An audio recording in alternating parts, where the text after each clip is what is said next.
Dancing rewires your mind, and psychologists have known this for years. Here is something most people never think about. Out of every activity a human being can do, reading, meditating, running, solving puzzles, learning a language, there is one that changes the structure of your brain faster and more completely than all the others combined. And it is probably not what you are expecting. By the end of this video, you will understand exactly why. But to get there, we need to start with the question that most people never ask. What does your brain actually need in order to change? Not what does it need to feel good, not what does it need to relax. What does it need in order to structurally, measurably, permanently change? Because the answer to that question is the key to understanding everything we are going to cover today. And the answer might surprise you. Your brain does not change through comfort. It does not change through repetition. It does not change through doing things it already knows how to do. Your brain changes through one thing and one thing only: challenge. Specifically, the kind of challenge that forces it to build new connections, new patterns,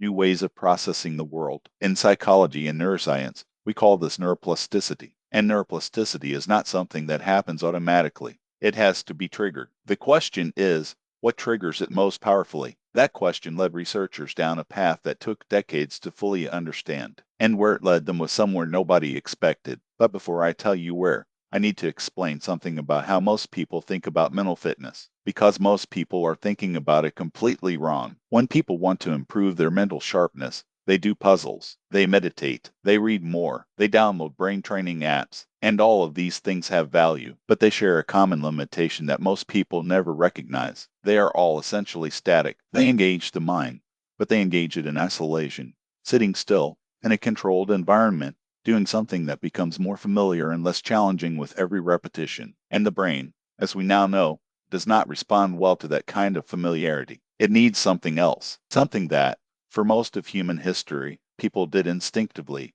without knowing why it worked. They danced. Now I want you to hold that thought for a moment, because what I am about to explain about what actually happens inside your brain when you dance will completely change how you see this. And there is a specific sequence to it that matters. So stay with me. The first thing you need to understand is what your brain is actually doing when you move your body. When you exercise, any kind of exercise, your brain releases a protein called brain-derived neurotrophic factor, or BDNF.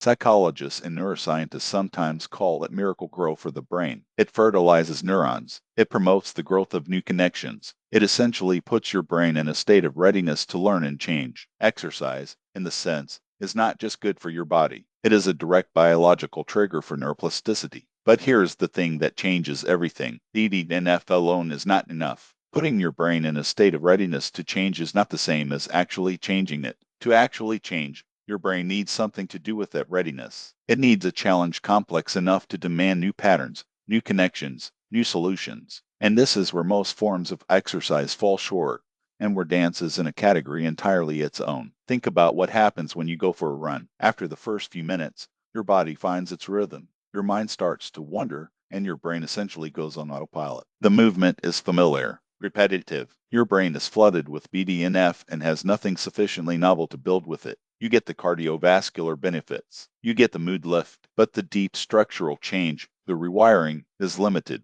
Now think about what happens when you dance. And I mean really dance. Learning something new, following music you have never moved to before, responding to a partner, remembering sequences, making split-second decisions about timing and direction. Your brain cannot go on autopilot. It is being asked to do something it has never done before, and not just one new thing, multiple new things simultaneously. This is where it gets psychologically fascinating, because what dance does is force your brain to integrate systems that almost never work together this intensely at the same time. Your auditory cortex is processing the music. Your motor cortex is executing movements. Your cerebellum is managing timing and coordination. Your basal ganglia are working to automate new sequences. Your hippocampus is encoding new memories in real time. Your prefrontal cortex, the seat of decision-making, planning, and executive function, is monitoring everything, correcting errors, anticipating what comes next. And your limbic system, the emotional brain, is fully engaged because music triggers emotion almost involuntarily. No other physical activity does all of this simultaneously. This is not exercise. This is a full psychological workout happening inside a physical one. And the brain,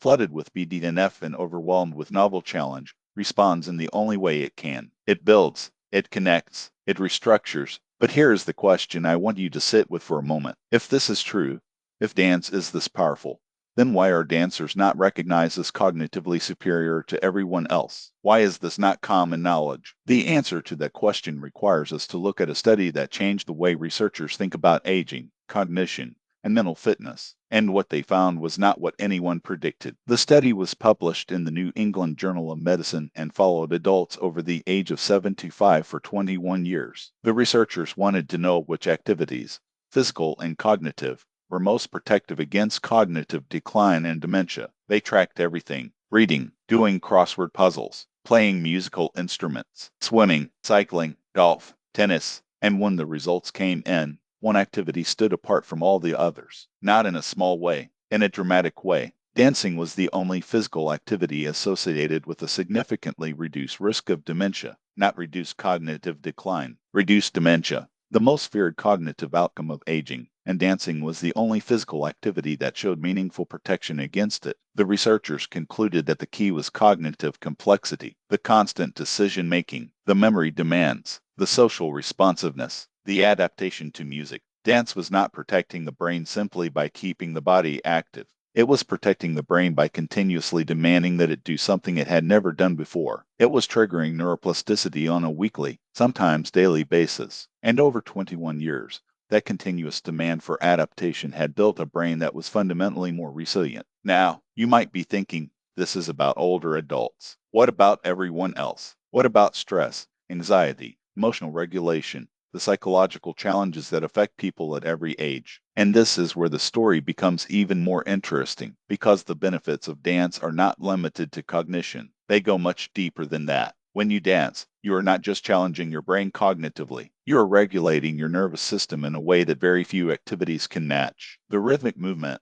the entrainment of your body to a beat, has a direct calming effect on the autonomic nervous system. It reduces cortisol, the primary stress hormone. It increases serotonin and dopamine. It activates the parasympathetic nervous system, the rest and digest state that most people in modern life spend far too little time in. But what makes dance uniquely powerful for emotional regulation, more powerful than simply listening to music or simply exercising, is the combination. Music alone can shift your emotional state. Movement alone can discharge stress. But music and movement together create a feedback loop that is extraordinarily effective at resetting the nervous system. The emotional resonance of the music is amplified by the physical expression of movement. The physical release of movement is deepened by the emotional context of the music. They reinforce each other in a way that neither can achieve alone. Researchers studying anxiety and depression have found that regular dance practice produces improvements in mood and emotional regulation comparable to, and in some studies exceeding, conventional exercise interventions. And unlike many interventions for anxiety and depression,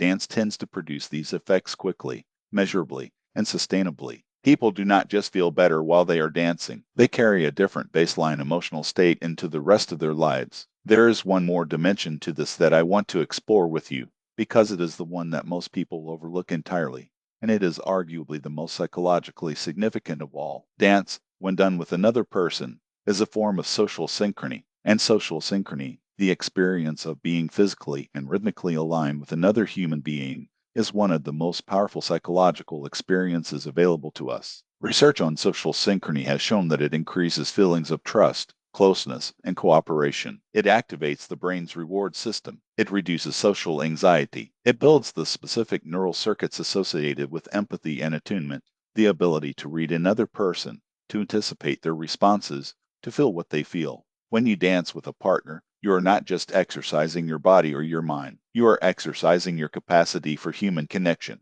You are practicing, in a very literal neurological sense, the skills that make relationships work.